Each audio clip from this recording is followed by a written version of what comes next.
En este momento, estás mirando una pantalla. ¿Crees que la estás viendo de verdad? ¿Crees que el lugar donde estás es sólido, que el tiempo avanza hacia adelante, que la persona que empezó a mirar este video es la misma que está escuchando esta frase? Nada de eso está garantizado. Al final de esta hora, vas a entender por qué los físicos, no místicos, no filósofos, físicos trabajando con instrumentos reales, empezaron a sospechar que la materia sólida, el espacio vacío e incluso el paso del tiempo podrían ser efectos secundarios de algo mucho más profundo. Una especie de código corriendo por debajo de todo lo que llamas real. Vamos a desarmar esto en orden. Primero tus sentidos, después la materia, después el espacio, después el tiempo. Al final no va a quedar mucho en pie. Empecemos por lo único de lo que estás seguro en este momento, que existís dentro de un cuerpo, en un lugar, tocando algo sólido. El tacto es una negociación, no un contacto. Pone tu mano sobre la superficie más cercana. Sentís resistencia. Tu cerebro te informa: esto es sólido. Esto es lo que realmente está pasando, a la escala que la física puede medir. Tu mano no está tocando esa superficie. Nunca lo hará. Un átomo es, casi en su totalidad, espacio vacío.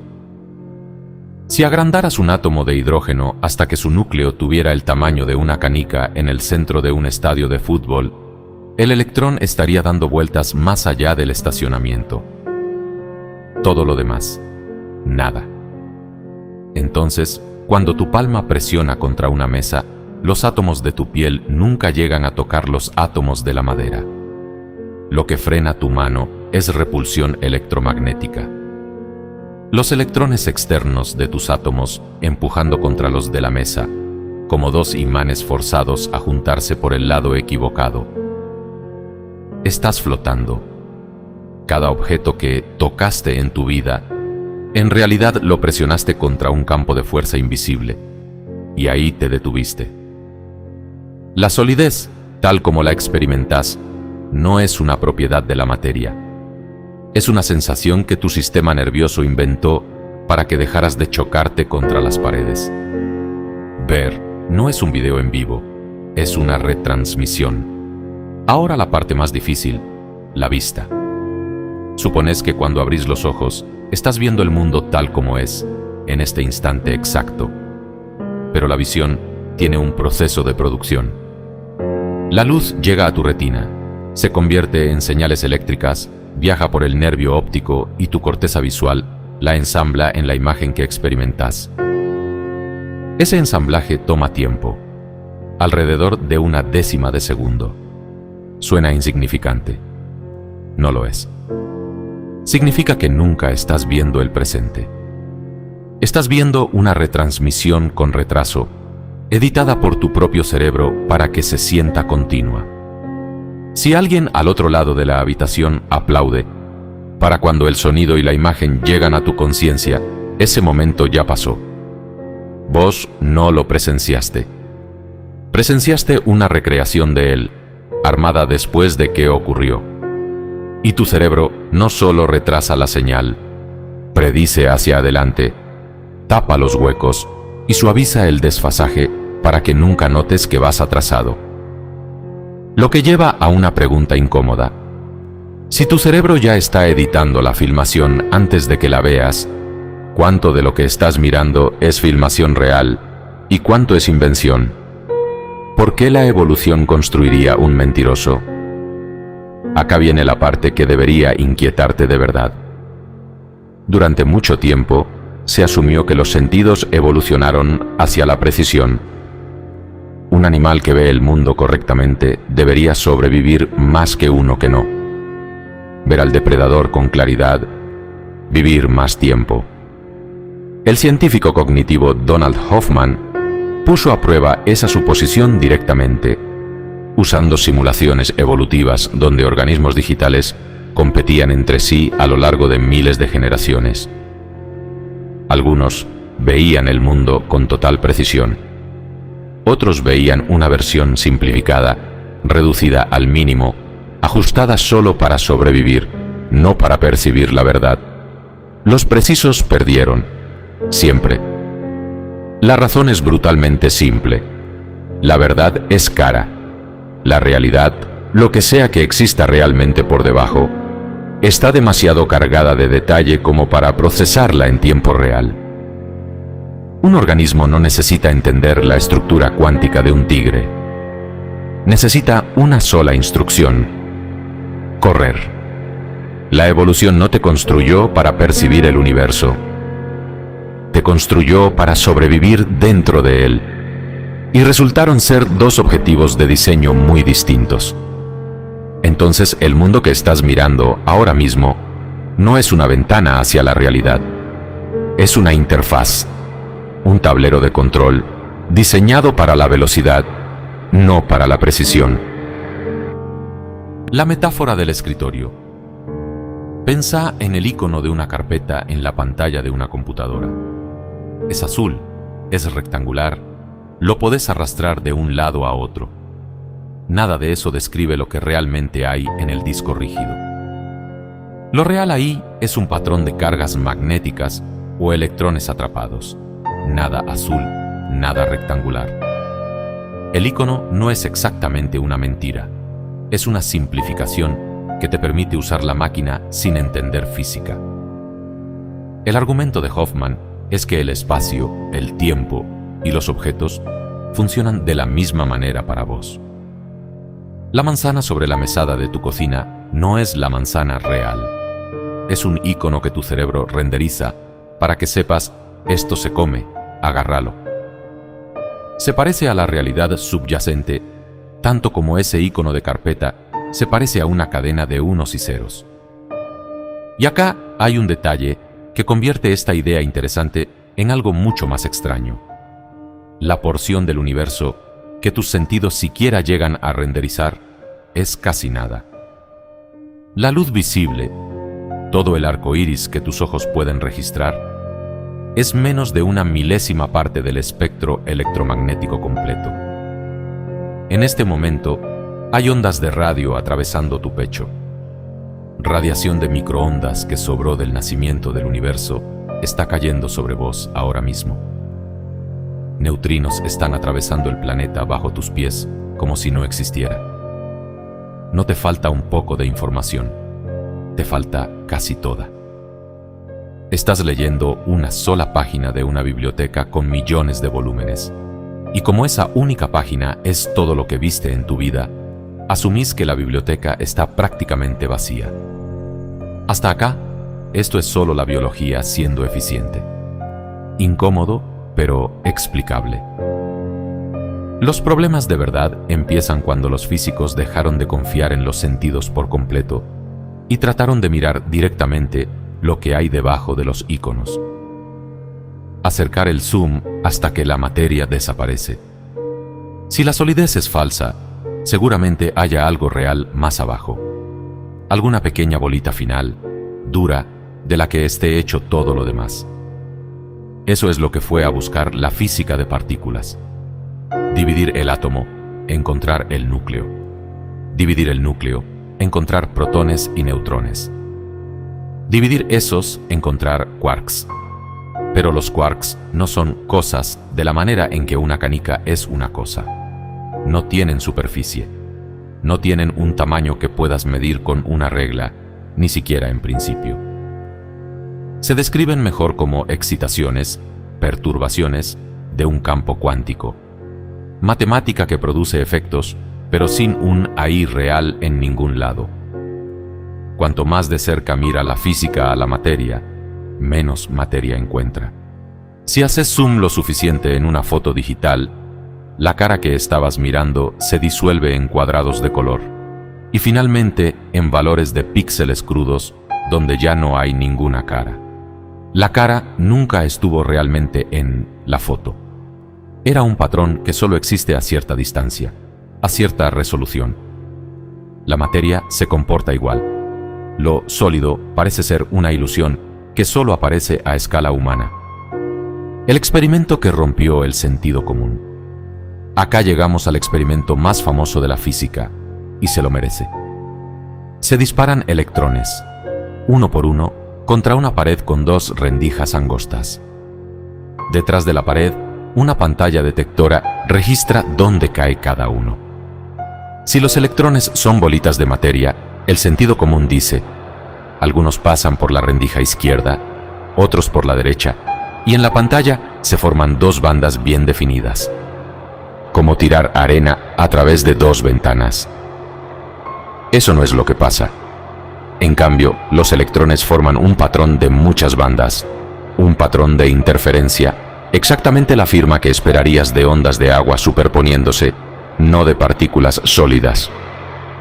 De alguna manera, cada electrón individual se comporta como si hubiera pasado por las dos rendijas al mismo tiempo e interfiriera consigo mismo. Entonces los físicos probaron algo astuto: poner un detector en las rendijas. Simplemente mirar y ver por cuál pasa realmente cada electrón. En el momento en que midieron esto, el patrón de interferencia desapareció. Los electrones volvieron a comportarse como partículas normales, eligiendo una sola rendija, cayendo en una de las dos bandas limpias. Lee eso de nuevo. El comportamiento del universo cambió dependiendo de si estaba siendo observado. Este resultado partió a la física en dos, y la discusión tardó décadas en resolverse. Einstein se negó a aceptarlo. Creía que el electrón tenía un camino real y definido todo el tiempo, y que simplemente no estábamos midiendo con suficiente precisión como para verlo. Se hizo famoso por cuestionar todo este marco, preguntando si la Luna deja de existir en el momento en que nadie la está mirando. Para él, eso era obviamente absurdo, así que la teoría tenía que estarse perdiendo algo, algún conjunto de instrucciones oculto y más profundo que la partícula seguía en secreto. Niels Bohr tomó la postura opuesta. La pregunta: ¿dónde estaba el electrón antes de que lo midiéramos?, no solo no tiene respuesta, no tiene sentido. Antes de la medición no hay una posición definida. Solo hay una nube de posibilidad que se convierte en un hecho único recién en el momento en que algo interactúa con ella. Einstein pasó años tratando de demostrar que Bohr estaba equivocado. Junto con dos colaboradores, armó un experimento mental diseñado específicamente para exponer la falla. Crear dos partículas juntas de modo que sus propiedades queden vinculadas, y después separarlas por una distancia enorme. Si la teoría cuántica tenía razón, medir una debería determinar instantáneamente el estado de la otra, sin importar la distancia, incluso más rápido de lo que la luz podría viajar entre ambas. Einstein llamó a esto espeluznante y lo usó como prueba de que algo andaba mal con la teoría. Los objetos reales, insistía, deben cargar sus propiedades consigo todo el tiempo, como dos guantes en dos cajas separadas. No necesitas abrir una para saber que la otra es su par. Durante décadas, esto se quedó como una discusión filosófica, porque nadie podía comprobarlo directamente. En 1964, el físico John Bell encontró una manera de comprobarlo de verdad. Demostró matemáticamente que si Einstein tenía razón, si las partículas cargan propiedades ocultas y predeterminadas todo el tiempo, existe un límite estadístico duro sobre con qué frecuencia pueden coincidir dos mediciones separadas. Más allá de ese límite, la coincidencia solo puede explicarse si hay algo genuina e instantáneamente conectado entre ambas. Recién en los años 70 y 80, la tecnología permitió correr el experimento a gran escala, y para la década de 2010, los equipos ya disparaban partículas entrelazadas entre islas para descartar cualquier posible señal viajando entre ellas. El resultado, confirmado una y otra vez y premiado con el Nobel de Física en 2022. La correlación superó el límite de Bell. Siempre. Las partículas se comportaban de una manera que solo es posible si los objetos separados, independientes y localmente reales no son lo que realmente hay ahí afuera. La imagen de Einstein de los guantes en las cajas, objetos con propiedades fijas, existiendo independientemente de la observación, no coincide con la realidad. La mayoría de los físicos hoy acepta que podés conservar la localidad. Nada viaja más rápido que la luz.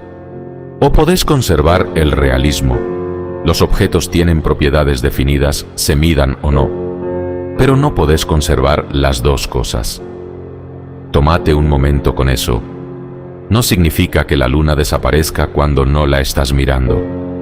Significa que sus propiedades exactas podrían no estar fijas y esperando. Podrían volverse definidas recién en el momento en que algo del universo interactúa con ella.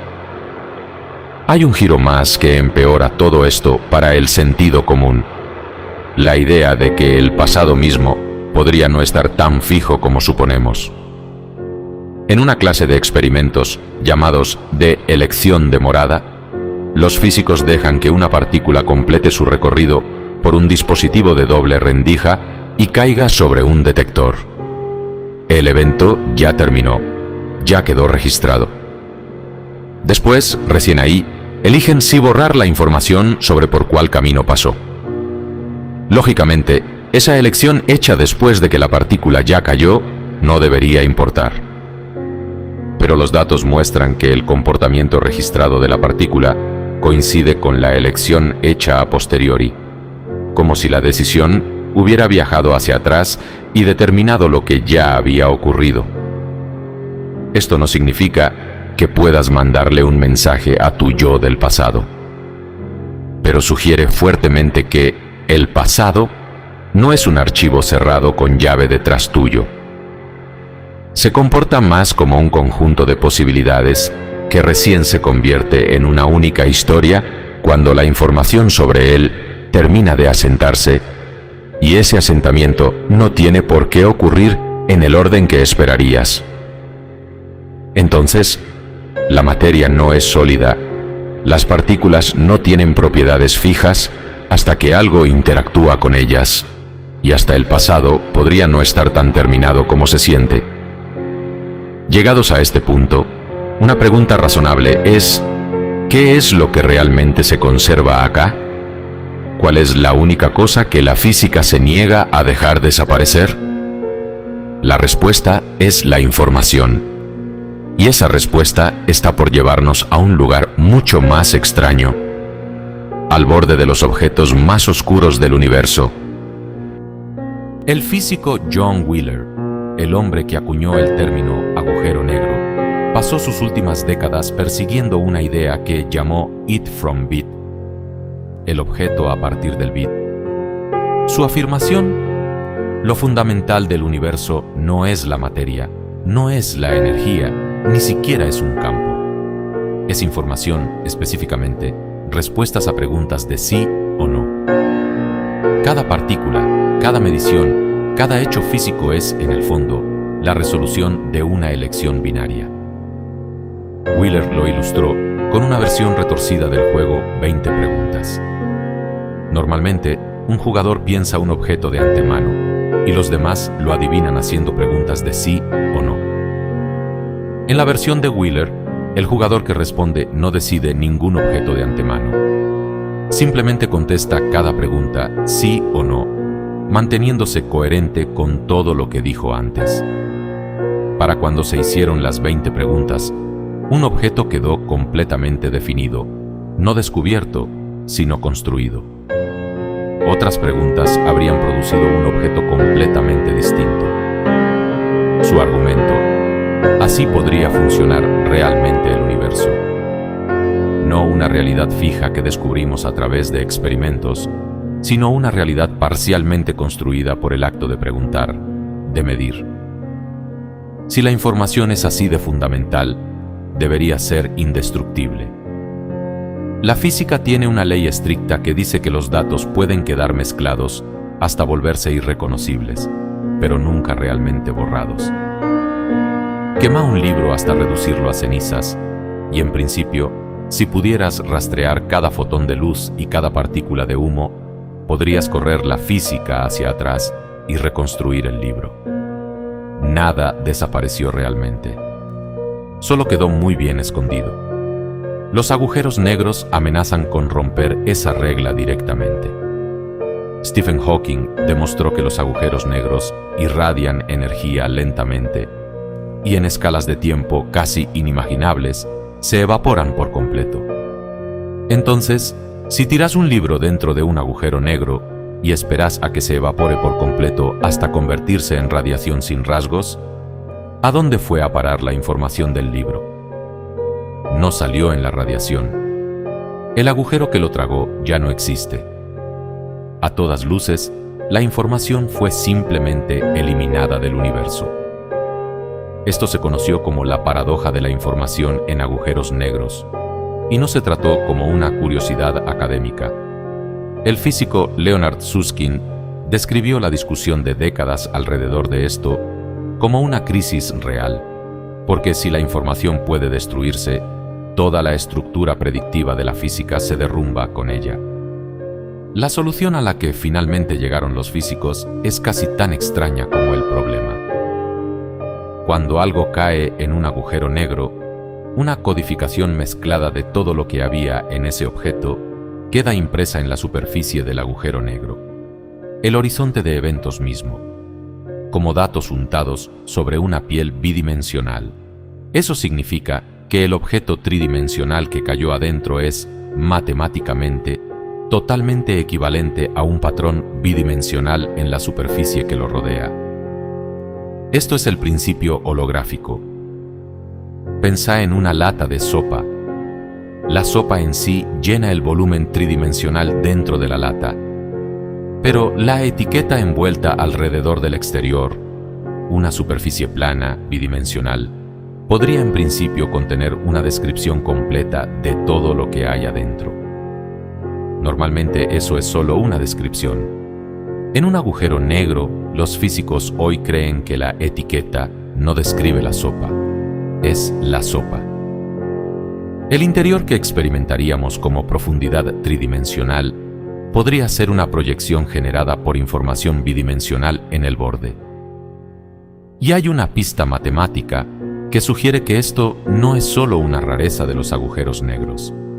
La cantidad máxima de información que cabe dentro de cualquier región del espacio está determinada por el área de su frontera, no por su volumen. Duplica el tamaño de una habitación y de forma intuitiva esperarías el óctuple de capacidad de almacenamiento. La física dice lo contrario. La capacidad escala con las paredes, no con el espacio interior. Eso es algo extraño de que sea cierto si la profundidad tridimensional fuera verdaderamente fundamental. Es exactamente lo que esperarías si la profundidad es algo agregado encima de una capa de realidad más plana y más básica. Durante mucho tiempo esto se mantuvo firmemente en el territorio de metáfora interesante, hasta 1997, cuando el físico argentino Juan Maldacena hizo algo más concreto.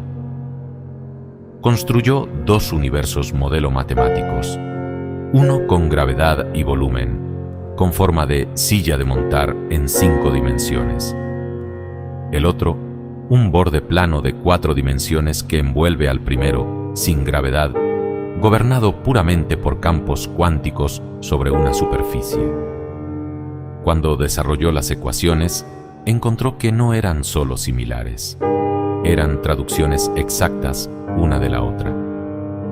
Cada evento dentro del volumen con gravedad tenía una descripción precisa y correspondiente en el borde plano sin gravedad.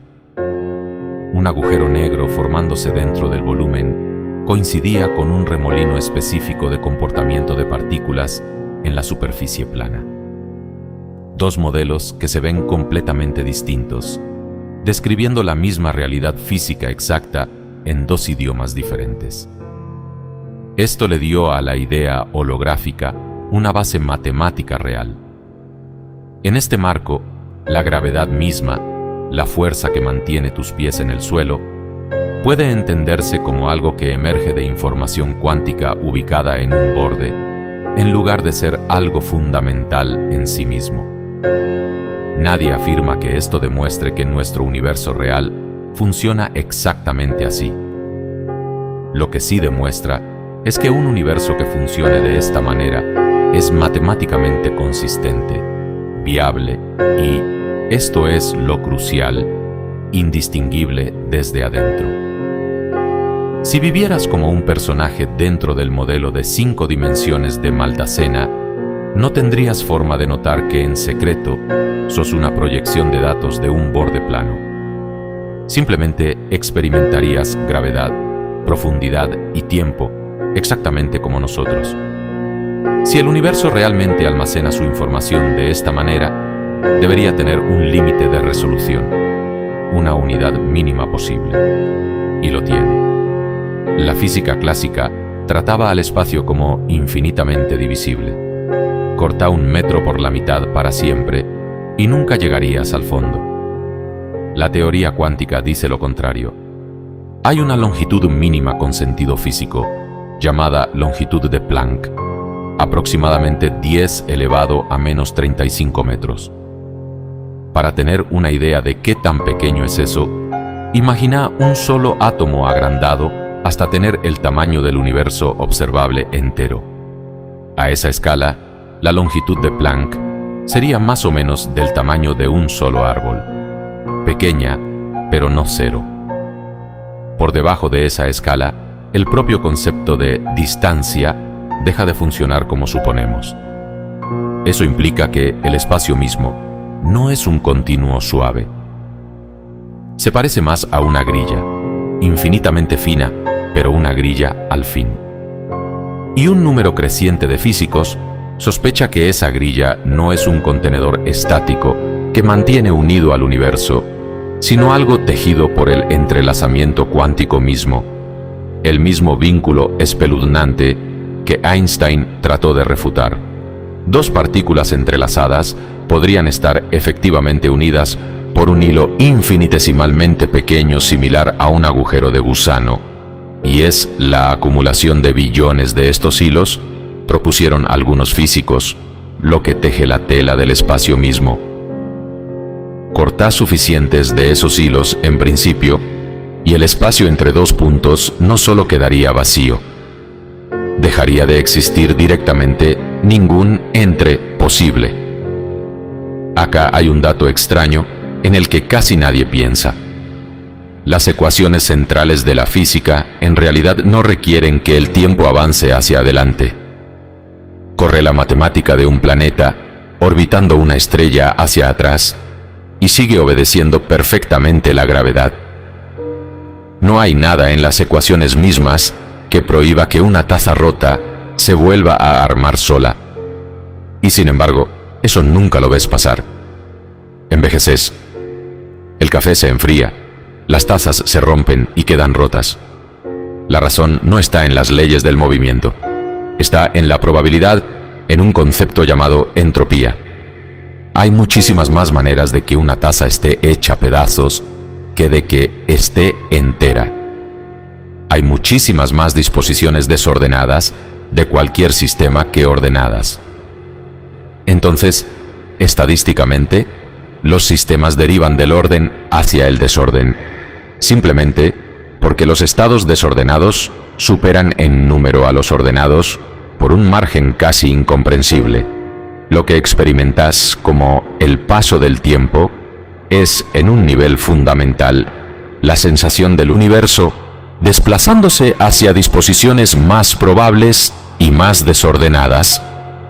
La única razón por la que hay una dirección en todo esto es que el universo comenzó en un estado extraordinariamente ordenado. El Big Bang fue, en términos de información, una condición inicial casi tan improbable y estrechamente organizada como puede ser.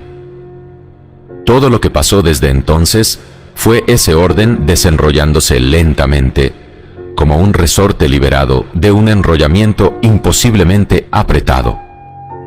Acá, esto se vuelve personal. En 1961, el físico Rolf Landauer demostró algo que conecta directamente la computación con la física. Podés procesar información gratis, pero borrarla siempre tiene un costo energético. Siempre libera una pequeña cantidad de calor. Esa es una gran parte de por qué tu celular se calienta cuando lo usas intensamente. Y por qué los centros de datos masivos necesitan refrigeración constante. También es, de manera inquietante, la razón por la que tu propio pensamiento no es gratis.